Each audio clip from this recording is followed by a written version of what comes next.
Veronica Henry is the author of Bacchanal and the Quarter Storm, which comes out in March 2022. She is a Violet Paradise alum and a member of SEFWA. Bacchanal was a 2021 Audiophile Magazine Earphones Award winner. Her stories have appeared in Fire Literary Magazine. Veronica, take it away. Thank you, Sarah, and thank you, everybody, for joining us this afternoon, evening, depending on where you are. Again, my name is Veronica G. Henry. I'm going to be reading from Bacchanal today, and the section I'm going to be reading is from the point of view of the demon that powers the carnival. Her name is Ahiku, and we'll learn how she has long life. And I will take it away. The boy's colorless face was slack, lips partially opened. A sliver of drool fell from the left corner of his mouth. It was as if at 10 years old, he'd suffered a terrible seizure. He sat in a simple wooden chair, his feet dangling several inches from the floor. One shoe remained on his right foot. The other, badly in need of a new sole, lay where it had been kicked across the room.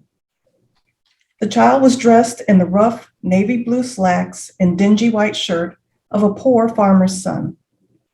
His green eyes were wide in semi-permanent fright, pupils dilated to the size of the marbles in his pants pocket. While he couldn't move his head, his gaze roamed over the inside of the trailer. Dim light filled the space, which was close and still. The shadows seemed to climb atop one another, as if struggling for room to stretch out. Countless masks covered the pale yellow walls that had maybe once been white. The wooden masks wore scowls, had long pointed chins, strange carvings.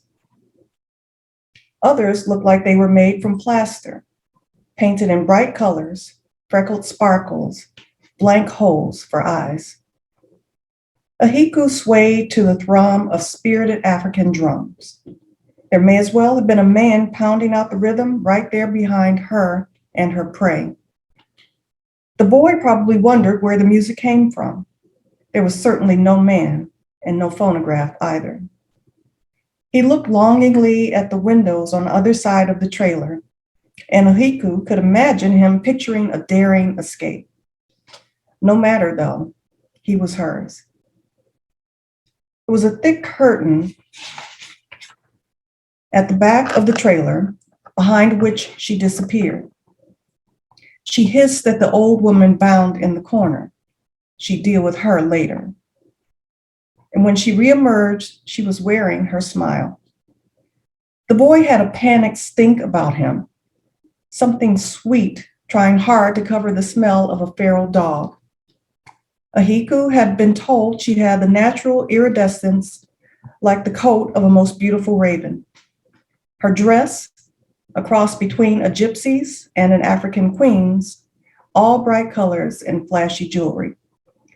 Black skin with the sheen of a night sky, and she was near as tall as the boy's father. A red scarf was tied around her head.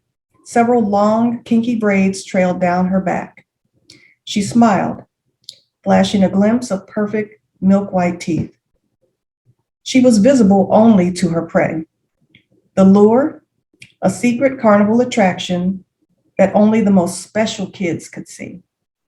And there would be a treat, a toy truck afterward.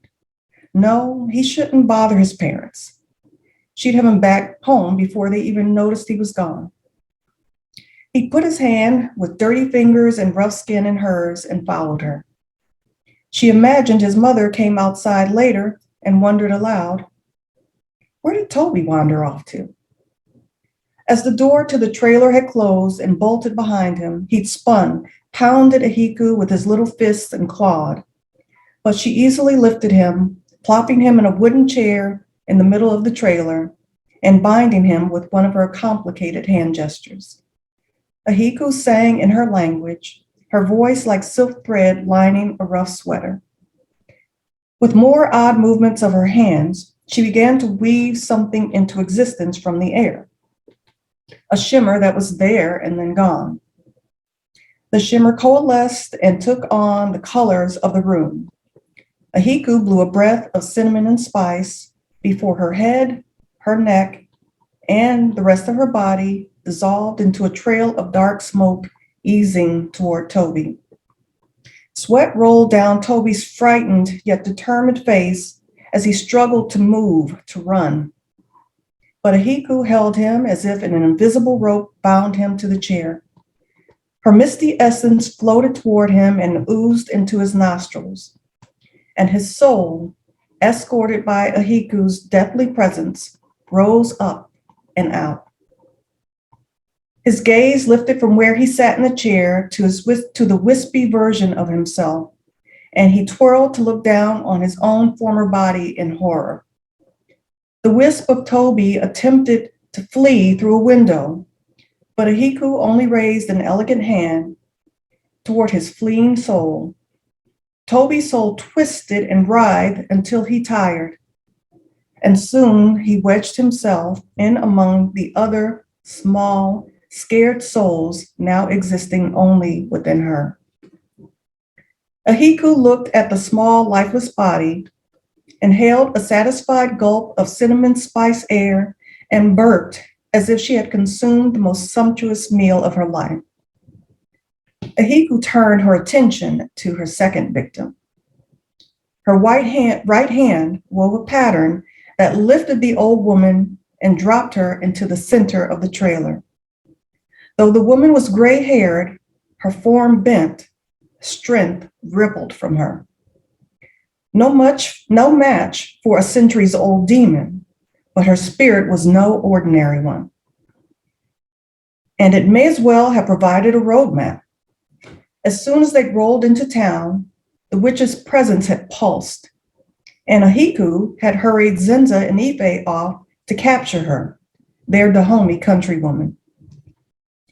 Dear Yajie, it pains me to see you this way. Tell me what I need to know, Ahiku flashed her smile, and I will be generous. I am willing to limit your torture to 1 month. Where is my adversary? And how do you protect the children? The witch doctor was likely one of the last of her kind. Their ilk had shielded the continent's most precious children to such a degree that they'd driven Ahiku off to America in search of unprotected prey. I'm already dead, demon. Ejide looked up at her with disrespectful defiance in her clear eyes. I will tell you nothing. The woman had her meager defenses. Witch doctors of her line had their secrets.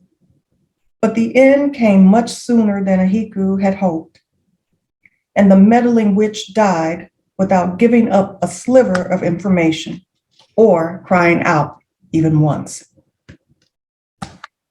As much as Ahiku wanted to banish the woman to the underworld for demon sport, she had to stand idly by, seething, as the old woman's powerful ancestors claimed her soul. And that is the end of my reading.